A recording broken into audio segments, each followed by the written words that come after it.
Welcome to another episode of the Voices of Boyle. This week I had the pleasure of sitting down with Val Robus, who's also known as the Magnum Lady. Val is the creative mind behind the Magnum Lady blog, a platform filled with captivating stories, photography, and unique experiences from her adventures in Boyle, Sligo, and beyond. We talk about Val's inspiring journey from her transition from an office job in England to embracing rural life in Sligo. Also about her impactful Hands of Sligo photography project and the importance of capturing and preserving the stories within communities.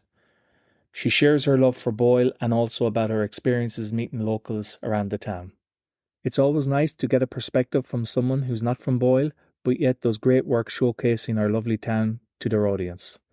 So I hope you have a great Sunday and enjoy this week's episode with Val Robus.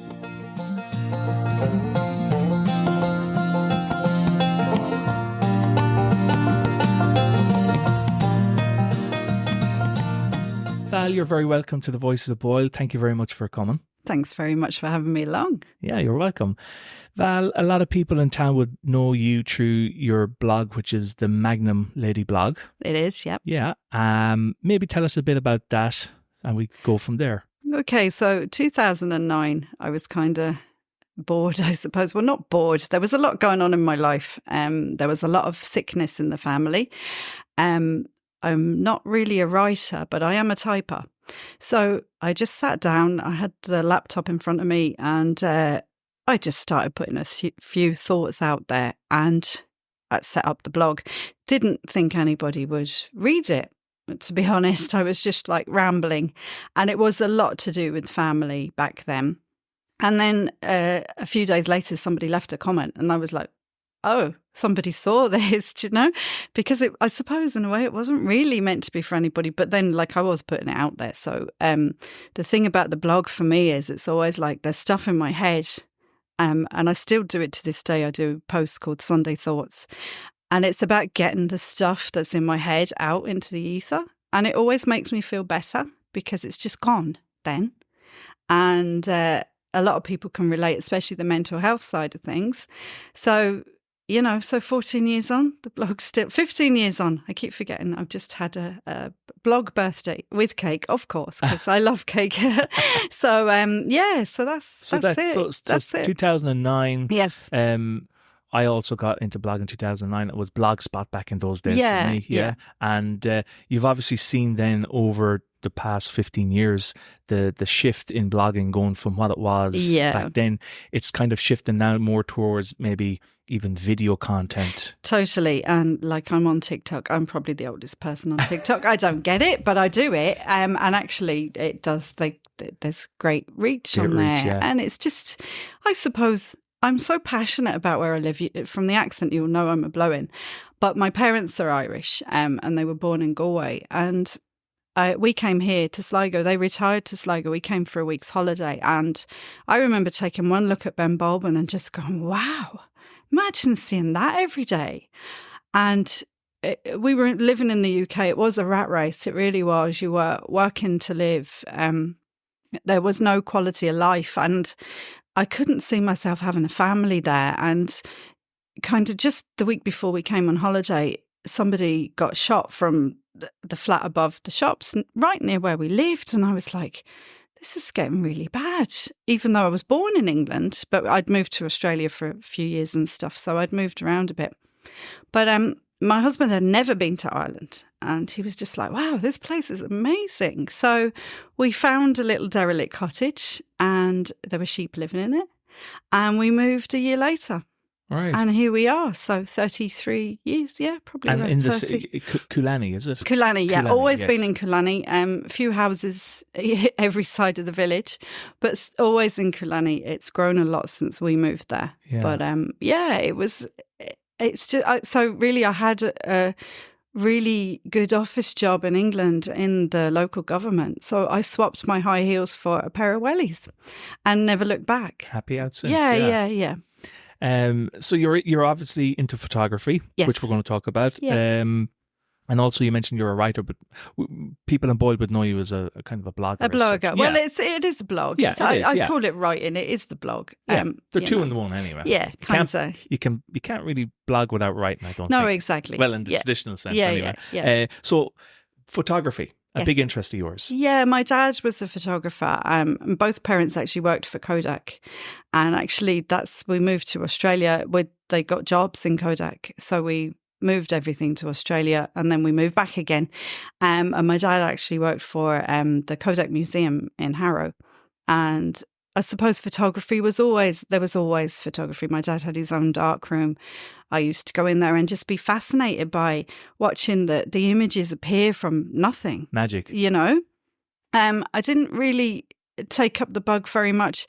Film photography for me is very clunky. I have no patience, so I can't wait for photos to be developed. And then digital cameras came out, and that was a game changer. So the reason 2007 was actually when I really started taking photos, and it was because there was a website called Magic Mums, and somebody put up, should we take a photo a day? And I did. Okay. And it was for a year, and the year finished, and I was still taking photos. And then I think around 2009, I took a photo of a dandelion. It was just in the garden. Actually, it might have been 2007. It was covered in raindrops. And it was so perfect. And I was like, wow, there's really something in this, it was just a weed. So AccuWeather was big at the time, and I emailed it to them. There was a Weather Channel photos. So it ended up being shown in America, and then getting into their calendar. And I was just like, this is kind of nice to do. Yeah. And for me, photography is about seeing things differently. So, and now, of course, there's the phones, which has made me lazy. So now it's lazy photography. So do you today, would you bring out an SLR? Would you? Just I have a big SLR. It's very heavy. Yeah. And I find the minute you bring it out, everybody freezes, even though I'm not into people photography. So the phone, nobody bats an eyelid. Everybody's got a phone. And actually, some of the best photos I've taken have been with my phone. I took a photo 2013, I think, of the snow in Glenelg Horseshoe. Oh, that's right. Yeah, it went viral. Yeah, it did go viral. And I was trending on Twitter, which was massive. Yes. But that was with my phone. And, we've seen since then, we've seen so many photos of the same location. So you could be maybe attributed with getting that whole... It actually makes me laugh, because the minute it snows, I know there's going to be an influx of the same location, but I've not seen one the same as mine. Yeah. I've even gone down, I think it was a year and a half ago. It wasn't when it was snowing, but I still tried to get the foreground with that old shell building with the mountain in the background. So you did start a little trend. No, I mean, it's always been there. It's been a hidden gem. I have seen photos of it, but I do laugh when I see the snowy ones. Yeah. Because I just think that's great. It's lovely. And actually, it's such a fantastic location. It is. It's one of my favourite spots. There's something really otherworldly about it. And until you're up there, the atmosphere, and it gets me every single time. Yeah. Even though I've been up there so many times, I'm just like, oh, there's something about this place. You haven't ventured up to that cave, have you? Oh, no, and I wouldn't. And I actually, it breaks my heart when I go there, because I've seen people trying to go up in flip-flops, and I'm like, would you please, for the sake of an Instagram photo, don't do it. Yeah. Somebody fell and sadly, they died. Myself and Florence, I think it was 2 years ago, we said, you know what, we'll go up. It was a lovely summer's day. Yeah. And we went up. We got about 3/4 way up. Yeah. And it just felt dangerous. So we just came back down. It actually felt dangerous. Yeah. No, I always, even climbing Mount Baldwin, and I've done it. I'd never do it again, but anyway, that's just me. But I always say go with guides. I went with guides. I went on a proper organised walk. Don't do it on your own, because the thing about it is the higher you get, the weather can just change. And even driving here today, the weather changed. It was lovely and sunny, and then the next minute there was mist and fog and everything, and you will get that up in the mountain and you can get lost. Of course you can, yeah. And then you see it, that the mountain rescue have to go out. It's not worth it. No, go with someone who knows the area, who knows what they're doing, and who knows when to go, right, lads, time to come down again now. Yeah. you know.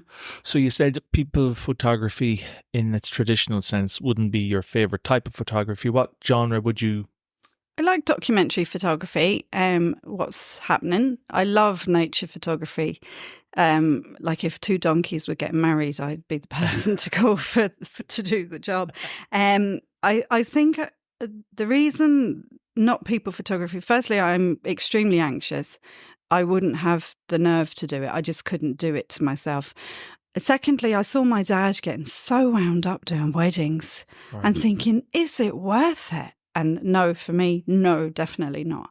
So I would have done, like I used to like taking photos of concerts. Since COVID, I don't go out now, so that's not a thing. But definitely nature, just the landscape, feelings almost, like you pick up on, you know, when you're out, I would pick up on a feeling and try and capture that so that someone can kind of feel the way I did when I took it. Yeah. So it's really, it depends what mood I'm in, you know, food, because I love cake. I keep saying that, but I do. So that's kind of, yeah. And so obviously one of your big projects that I came across was the Hands of Sligo, which is a fantastic project. So tell us a little bit about that, how you got into it, the motivations behind it. Okay, so I've always been interested in people's hands, and the fact that you don't have to see a person's face to kind of get a sense of who they are just by looking at their hands. And the Hands of Sligo stems back. I used to do documentary photography for Sligo Arts, and it was only taking photos of people's hands because they were vulnerable people. So you were in care home settings or, you know, school workshops or things like that. So you couldn't take photos of people's faces. But one time I went to this care home, and I'd been to it a few times. They used to do art every week and everyone would join in. And one lady wouldn't. She was like, I'm not a child. I'm not doing this. I'm not interested in it. And then one week they brought in musicians. And this lady, she sat with her eyes closed and she had one hand on her heart and the other hand in the air as if she was feeling the music. And I could just see her hand. And I was like, this is so powerful. And that image stayed with me. And then she hugged the woman that organised it. It's the most alive I'd ever seen her become. And I was just like, there's really something in this. And then there was a project that came up last year, and it was called the Locals Project. So there were 4 different artists and they each did their own little bit, but mine was the Hands of Sligo. So I got to meet some amazing people. It was just brilliant. And I heard their stories, and they were all aged over 65. Okay. And I kind of think that took I don't know whether they were more comfortable with me. They didn't have the inhibitions that maybe younger people would have. Yeah. And I didn't just want it to be the hands. So with some of them, I recorded them. So I got their stories, and like they were all so different. And these people had lived a life that we would never know. Of course. So I think one in particular, she was a lady in her 90s. She was the youngest of 20 children, and she lived through the war. So she told me her memories of the war, growing up in it, how they sent a turkey to England to her brother because he didn't have any food. Wow. And it was just really incredible. And then one of her family members lived in Australia, and she sent me a message going, thank you so much for doing that, because now we have a voice. Sure. So it was an incredible experience. I met 50 people because I'm a bit of a softie and I couldn't say no to anybody. So you had 50 in the project? Yes. Right. Not all voice records. There were only 18 that wanted their voices recorded, and that was fine because the thing about it was I wasn't going to put stipulations on anybody. Absolutely, yeah. And I actually had all my people got, and then a lovely man from Gertrude sent me an email and said, I taught myself how to make model buildings during COVID from old boxes. I was like, I have to meet you. Yeah. So I went to meet him, and he said the reason he did it, his hands were starting to get stiff. So he's got this incredible, it's I don't know if you know Ballymote very well, but it's Dwyer's, the vitulers, the old butchers, but he's made a model of it and it lights up and it's just incredible. So it was just fascinating, the project. So it's come to an end now. I really miss it. When did it finish? We had an exhibition in November So I had South Sligo hands, and they were in Tubbercurry Library, the exhibition. And then I had people from the town and North Sligo, and they were in the Gate Lodge in Sligo town. Lovely. So, yeah, but they're all on the blog. Yeah, that's right. Yeah. Yeah. And did you have, apart from, you were saying that some of them didn't want to have their voice recorded, which was fine. Yeah. Did you have any challenges with the project itself? Just probably for me, there were a couple of things. The first was I really put legs on myself because I went from Curry to Cliftoney. That was a lot of travelling. The second thing was I didn't realise how much it would affect me emotionally. One lady told me the story of how she cared for her husband who had Alzheimer's, and he said in one part of the voice recording, it's on the blog, she said he held her hand in bed at night and said it was the only time that he felt safe. And I wasn't expecting it. I wasn't expecting the way I would feel. And it really hit me in the heart. And luckily my family are brilliant, and I'd come home and my husband would go, have a nice coffee when you're out. Do something nice for yourself, because and then I went into St. John's, and they're very vulnerable people, some of them. And that really hit me. I suppose it takes me back to seeing my mum and dad getting sick and dying. And then you see older people that are in a care home, and it's just looking at their hands, and, it does give you like an emotional feeling. And I wasn't expecting that side of it. So it was very, very much, you've got the younger people that, like, there was a couple that moved from England and set up a small holding, but then you've the other side where they're older. But no challenges. And the thing I loved about it most was because I was on the radio a couple of times doing an interview about looking for volunteers, and the section I was on Midwest Radio, my phone never stopped ringing. So I had people so eager to meet me. And I think the thing was, because of COVID, they didn't see anybody. Yeah, they were just looking for a bit of interaction. Nobody listened to them, and like, you were so welcome. I have this image in my head of like driving around country lanes and then driving up laneways and seeing people looking out the window waiting for me. And it's just like, oh. It shows what you're doing, though, was something really meaningful. It was meaningful. And I'd loved, actually, because I'm on a Boyle podcast, Roscommon, Hands of Roscommon, anybody? I'm up for it. And I think there are so many stories out there that we need to listen to. We need to listen to our older people. Yeah. They have so many stories. And some of the stories their families didn't even know. A few people came forward and said, I'd never heard that. And this is their family member. That's amazing. Yeah, it is. It is amazing. And it's a project as well that when you're looking at someone's hands in a photograph, you can just, especially if they're environmental type photos, you can see their life kind of in, the hardship that they've been through, or, and for them, you coming along and wanting to maybe even take a snippet of audio if they were up for that, as well as their photograph.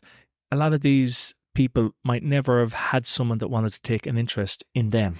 That's exactly it. I mean, the project, it was funded by Creative Ireland, and it was meant to be, I suppose, creative people, but everybody's creative in their own way. And you saying about that, another lady springs to mind. She won 6 All-Ireland Camogie Championships, and she's in her 80s. Wow. So she still had the stick and the medal, and it's just giving people a chance to share their stories, I know we take it for granted, like with the younger generation, where they have all this access to social media. But the older generation no, and we know everything about, everything about everybody. You see what they eat for breakfast, but you don't hear the stories behind the lives, of who these people are and what their interests are. There was another lady I spoke to, and she lost the use of her legs. So she does walk, but not very well. So she has her car adapted, and she was saying how important her hands are,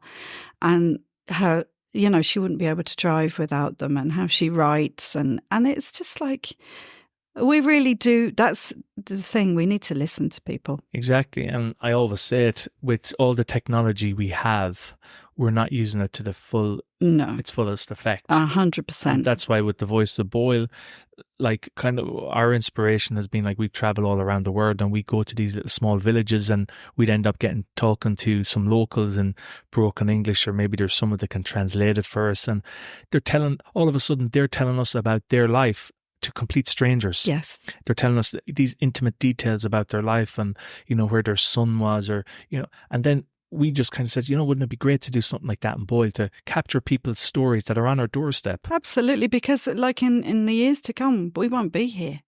Yeah. But what you're doing is a legacy.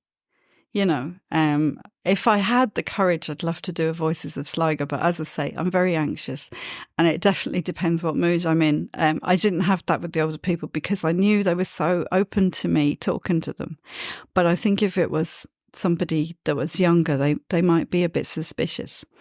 And then that would kind of throw me off a bit. So, but I do think it's so important. We need to capture stories. Yeah. And I heard you saying on a podcast somewhere else, I think it was in Ballina you were on recently, or I used to have a radio show on Ballina Community Radio, and someone was interviewing you about that, and you were saying how we should really have something like a community podcast. Totally. That was to do. I was just recently on where I work for Momentum Consulting. Hello, everybody.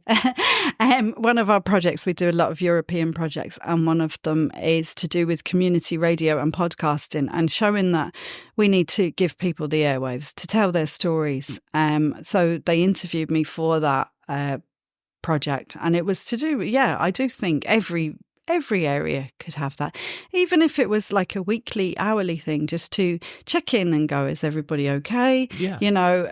Do you want anything mentioned, like a lost dog, or I don't know, or somebody's birthday, or what times are the shops opening? Something useful? Yeah. Because the heart of Ireland is community. And if we don't look after our communities, we're going to lose it. And we're in a very technical age, but social media can sometimes be anything but social. It can, yeah. So it's kind of to bring that back, bring the heart back of the community. And every town, every village has stories, and that's the main thing. Absolutely. And we're losing characters, them. Yes. Yeah, we are losing them. And it's like, it's just about capturing those stories. Like even in Killarney now, people were telling me years ago, Daniel O'Donnell played in Killarney. Like that should all be, put down somewhere. And then apparently there's a cottage just up the road from me, and there was people used to come as like a pilgrimage, and the local shop used to make sandwiches for them. But we're losing these stories. Yeah. So what started you, Val, to kind of start blogging about local businesses and communities on the Magnum Lady blog? It kind of got to the stage where I kind of thought that, the dwelling on the illness probably is not fair, wasn't fair on my family members. And especially when my kids got older, you're kind of like, things need to be a bit more private. I'm okay to talk about myself because it's me. But when you're talking about other people, it's kind of not fair. Like the stuff's all up there. But so then I kind of went down, it was kind of like a tourism road. And I've seen so much of Sligo that I thought there'd be an interest of telling people what was out there and what was on. Excuse me. And so then I just started to do places around where I lived, and then it sort of went into businesses and food places. Like there's a big interest in food, there's a big interest in shops, especially when you see new ones coming. We've had 2 new shops open in the last couple of months in Sligo, which is massive. So it kind of went down that route, but it's always been like I've never just blogged about one thing. I blog about whatever. Yeah, whatever tickles your fancy. Yeah, if I'm interested in it, then I think other people will be. Yeah. And are there any hidden gems or unique businesses that you've uncovered through your kind of blogging? Is there something that you've come across that you didn't know was there and it was like, oh, I blog about this? I suppose the big thing that sticks out in my mind is there's a glamping village, if you can call it a village. Quirky glamping really it is. It's in the Ox Mountains. And I don't know if you know about it, but they've got a double-decker bus. And you can stay on a double-decker bus, a red double-decker bus On the- in the Ox Mountains. Yeah. And he also has, they have a tree house, they have a shepherd's hut, they have a 200-year-old cottage. I just think it's amazing.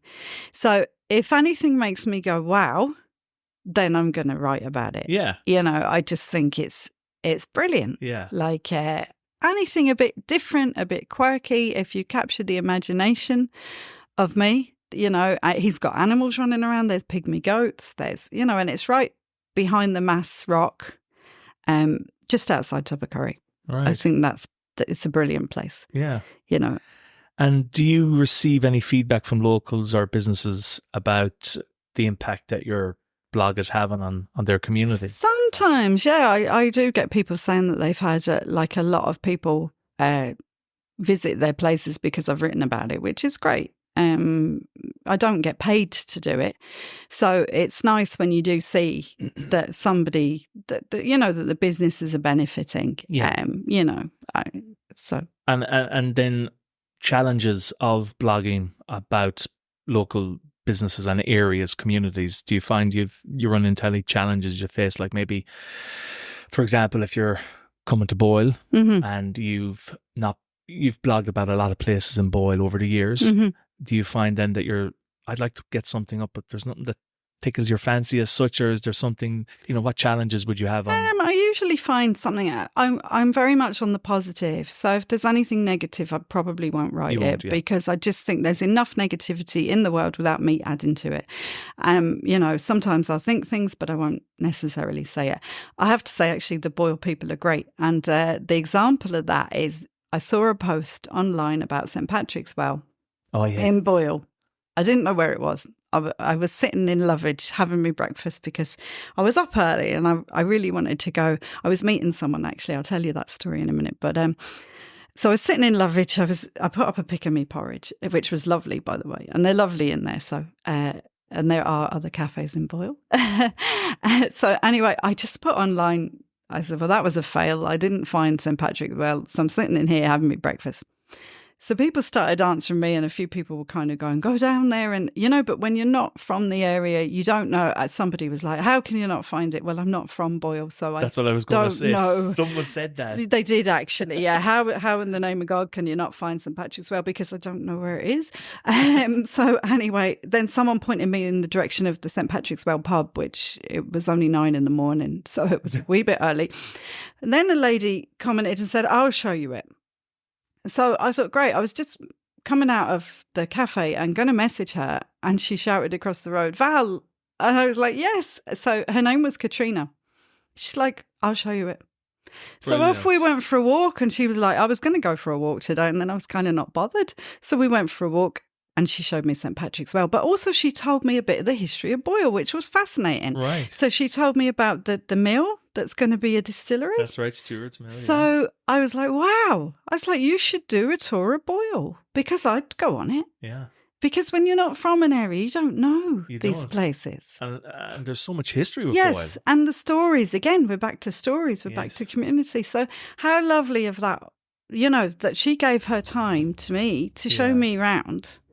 And I just thought that was brilliant. Yeah. So, and then I went on to meet Alan, and I want to give Alan a mention, because when my dog passed away in December, and Alan is a artist from just outside Boyle. If you look him up, he's called Alan Tarpey, and he has a website. Right. And he painted my dog for me. Oh, lovely. Just, again, power of social media. Yes, of course. I didn't know he was going to do it. So I met him for coffee and he gave me the painting. And again, the kindness of people. Yeah. Yeah, Boyle has been known for that, though. It has. Yeah. And okay, so you've been blogging about Boyle. I think your first blog, looking back, was sometime in 2012-ish, I think, that you posted something about Boyle. And over the years, at least the last 10 years, you've been, drip feeding some posts here and there. Yeah. And, it's great to see someone that's not from Boyle coming to Boyle for whether it's the market, like that's on today, for example. Yeah, exactly. And then maybe getting a post up about the town, because it's great because you get an outsider's perspective of Boyle. I love Boyle. And my daughter actually lives in Roscommon, so she's a Roscommon person now. And so I do tend to be if I drive through, I'll always stop off. And I love the shop, the craft shop. I loved years ago, and I wish they did it again. They had this amazing bus tour. I think it was only like for a couple of weekends. And I think it was called the King's Trail. Don't quote me. I could have that wrong. I have written about it. So you started off in Boyle, and then you went to the Forest Park. You know the little hut there? We got in there. Is it the fisherman? Again, where about it? In the Forest Park, there's the little On the way in, or no, on the shore. Oh yes, yes, it was a fisherman's hut. Yes. So there was a girl actually singing to us in there, and then we went to Rathcrohan, which is one of my favourite places, and they were all dressed in the costume, and it was fantastic. And I'd love to see that happen again. And the tour bus the guide was telling us all the places, all the history and the heritage, and of course there's O'Connor, which was my maiden name. So, you know, it was just brilliant to go on that. I'd love to see more like that. I'd love to see more kind of joined up thinking. Sure. You know, to promote the area. Yeah. And of course, then Moon Boy Chris O'Dowd. I actually met him. You get to meet him. Tell us about that. I did. I was stalking, but not really stalking because that's probably illegal. But I happened to see online that he was filming Moon Boy, and I'm a big fan. And I sort of fangirled all over him. Not my best moment.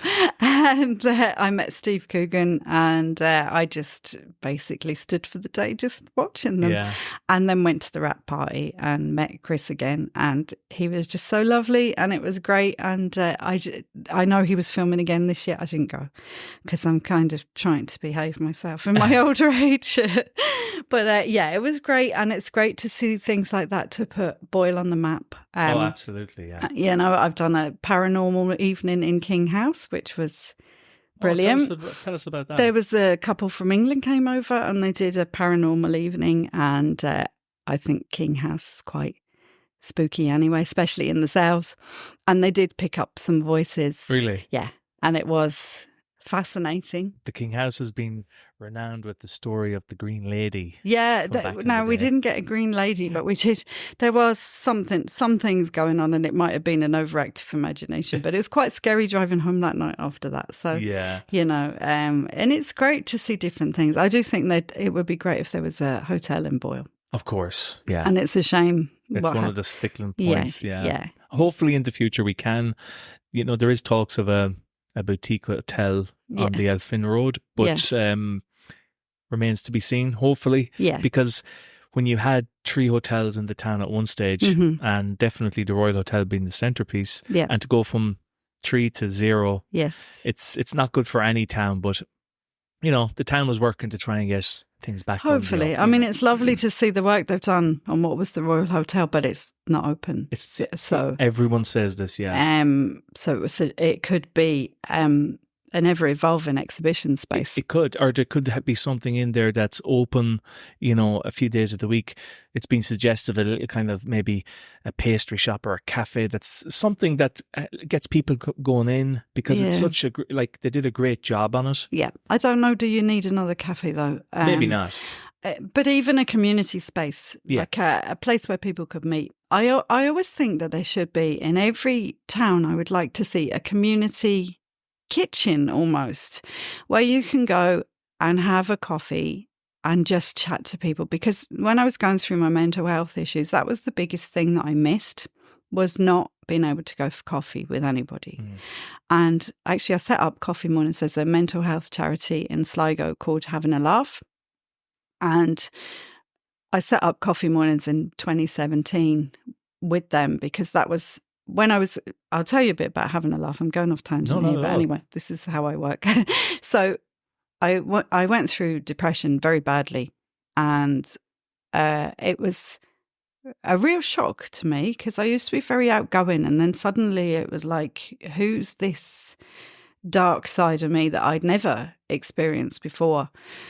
And it took me down this whole other road, and it was extremely difficult to deal with. I didn't know what happened to me, so my family mustn't have known what happened either. It was like, whoa, you know, it was a real learning curve. But what I discovered through it, I was blogging about it the whole time, because I felt if I feel like this, other people must feel like it too. And it taught me a lot. It taught me not to judge people. I used to look at like celebrities thinking, how can they have depression? Like, they've money. What's that? But then when it happens to you, you're like, oh, hold on. Depression and mental health issues, they're not prejudice. They can affect anybody at any time. And until it happens to you, you don't know what it's like. So I was writing the blog and somebody contacted me and said, have you heard of Having a Laugh charity? And I said, I have, yeah. And they said, well, why don't you contact them? So I did. And basically what they do is if you're in mental health counselling, they will give you vouchers for a positive experience.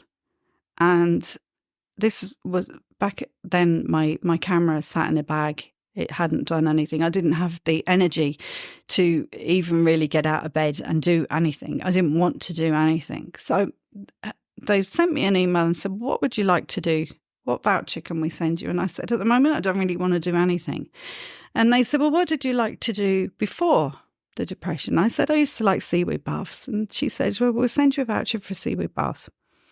So off I went one day, the voucher arrived, and I took my camera and I went for a walk down by the sea and I started taking photos again.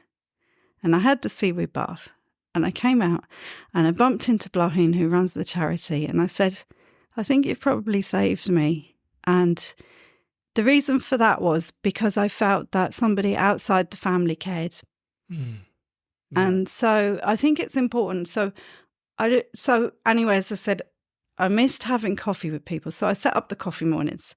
And the first one we had 200 people turned up. 200. And it was no good for my anxiety at all. I was like, oh my God, what did I do? But there were people from all walks of life, and people were saying to me that they didn't have the courage to speak up about their mental health issues. But because I did, I kind of opened a door for them. Yeah. And I don't think it's anything to be ashamed of. Not at because, all. as I said in the blog back in the day, if I had a broken leg, I'd write about it. Sure. So when I had depression, I wrote about it. Yeah. And it helped me. And then I felt I described myself as being like a ping pong ball, bouncing from one thing to another to try and find what fixed me. But all of the answers are inside, and you just need to find it for yourself. There's no one rule fits all, because I tell you, my eyes roll back so far when someone tells you to go for a walk. That it's not the same for everybody. Like, I went for a mindfulness class and I had a panic attack in it, which it was terrible at the time. It's hilarious now. It really is hilarious, because it's like something you'd see in a comedy. Especially when the woman chased me down the stairs and she was like, well, what do your dogs think about you? And I was like, And then she's like, well, at least you've got nice hair. I was like, oh, okay, thanks. So, and then actually through writing about the panic attacks, I wrote on the journal, and then I ended up on telly on the Claire Burns show. Oh, really? Which is really not good for anxiety at all. So I was on national TV talking about anxiety and panic attacks. And what year was this in? Oh, gosh, I think it was 2019. Yeah, it would have been. And then obviously, of course, how then would COVID with the lockdown have affected you then? Did that have a major... I was actually okay, surprisingly. You didn't... Which really surprised me, because I used to always be out and about. And I really thought that the cabin fever might get to me. But actually, I loved the peace. I loved the fact that I didn't have to be anywhere. Right. And actually, now I've just got lazy. Okay. Because people invite me to things now and I'm like, no, thanks, but no. I don't go out in the evening now. I don't. And everybody says to me, are you never at home? But what they don't realise is there's 15 years of photos. So usually I am at home. Yeah. I'm just going through whatever I've got. Of course. You know. Yeah. And I just share them. If I find a photo where I think people will like it, I'll share it. Or there's a lot of photos of Killarney, because that's where I live. You know.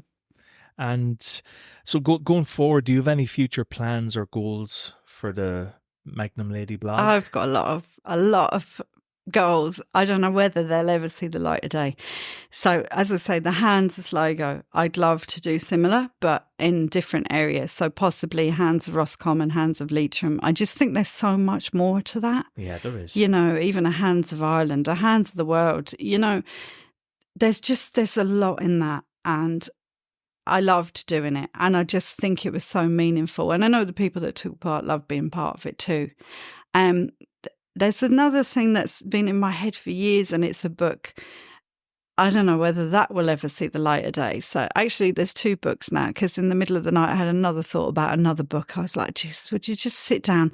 I'm my own worst enemy. I have all these, like, I call them, when I was very bad, I have these boxes in my head, and I sort of close the box if I don't have to worry about it. But sometimes they all open, and I describe them as like beehives. So all the bees are buzzing around.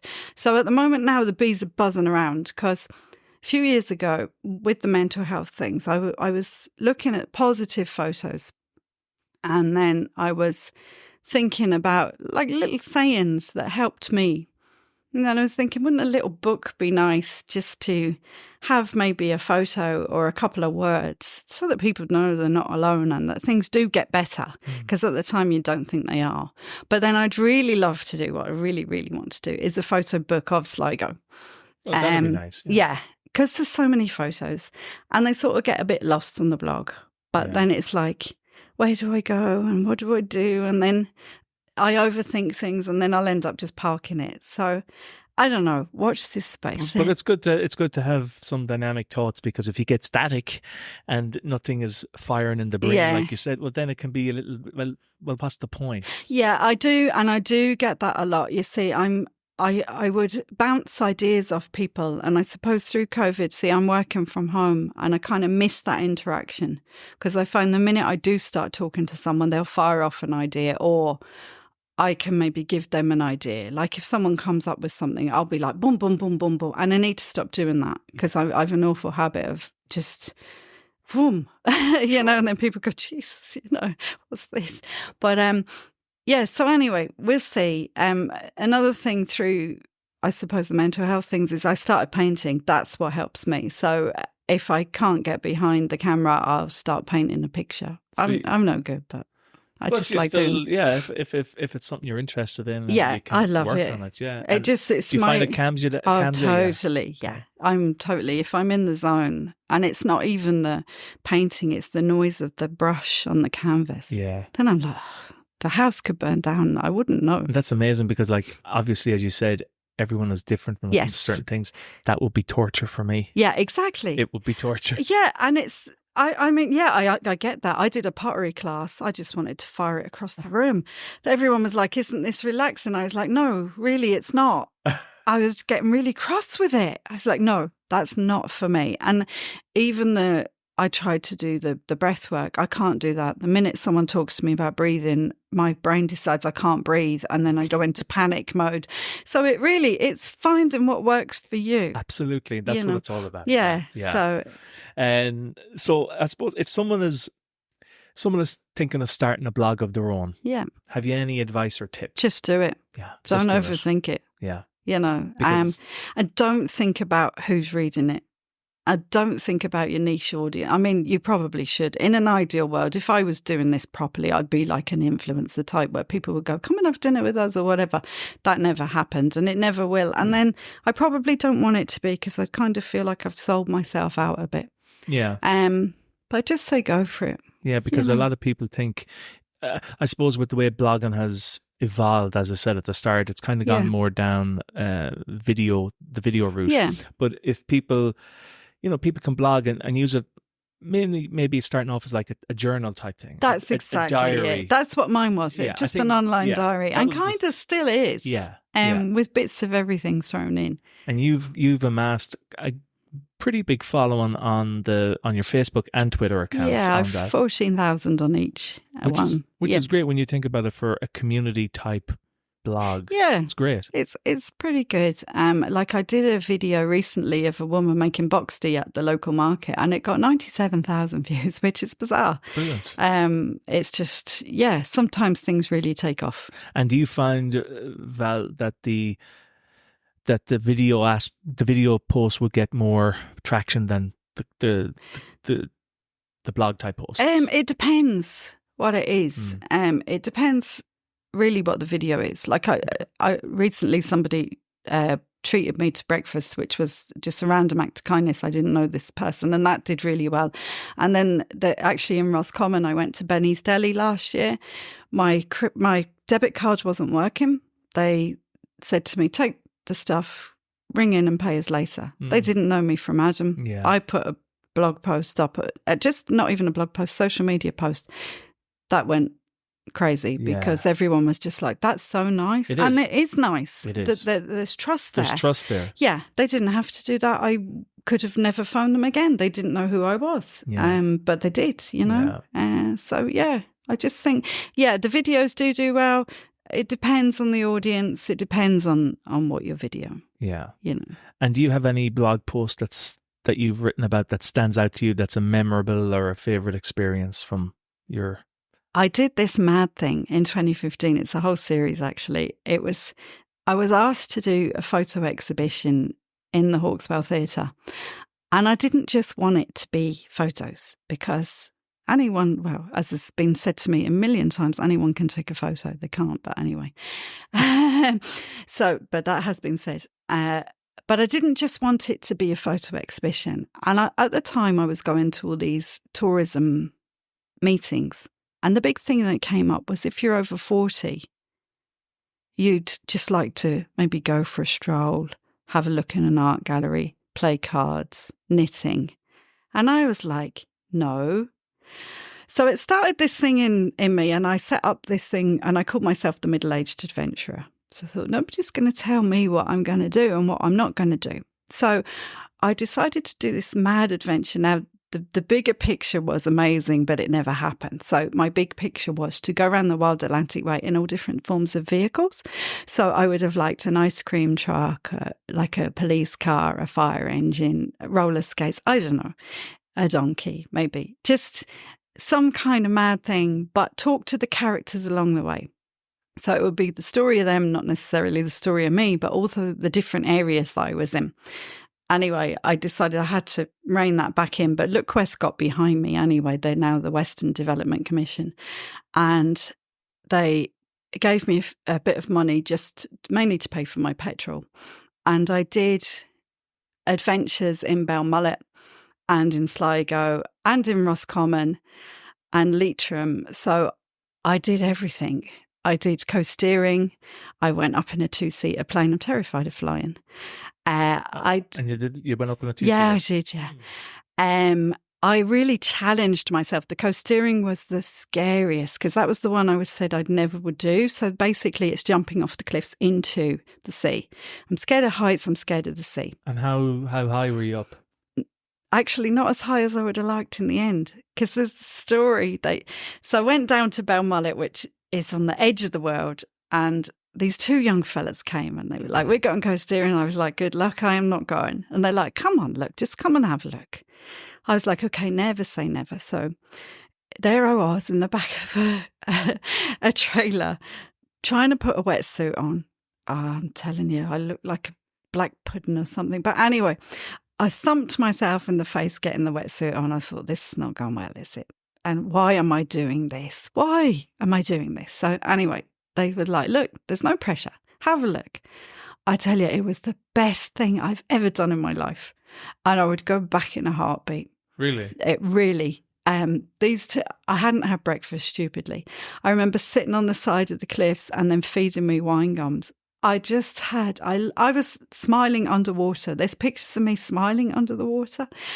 And then I was gutted because the waves turned and they were like, for safety, we have to come out now.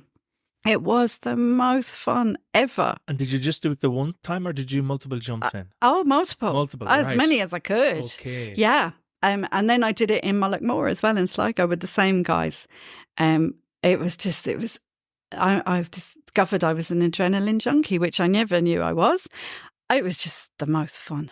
And you didn't feel like anxious at the thought of going jumping? No. No, nothing. No, after the first jump, no. Right. I was just like, this is amazing. And I knew that they were trained and they were really minding me. Like, I just laughed so much. It was just so much fun. Yeah. And it was just like, I remember there was a local car company. Thankfully, they're not in business anymore, but they lent me this brand new car.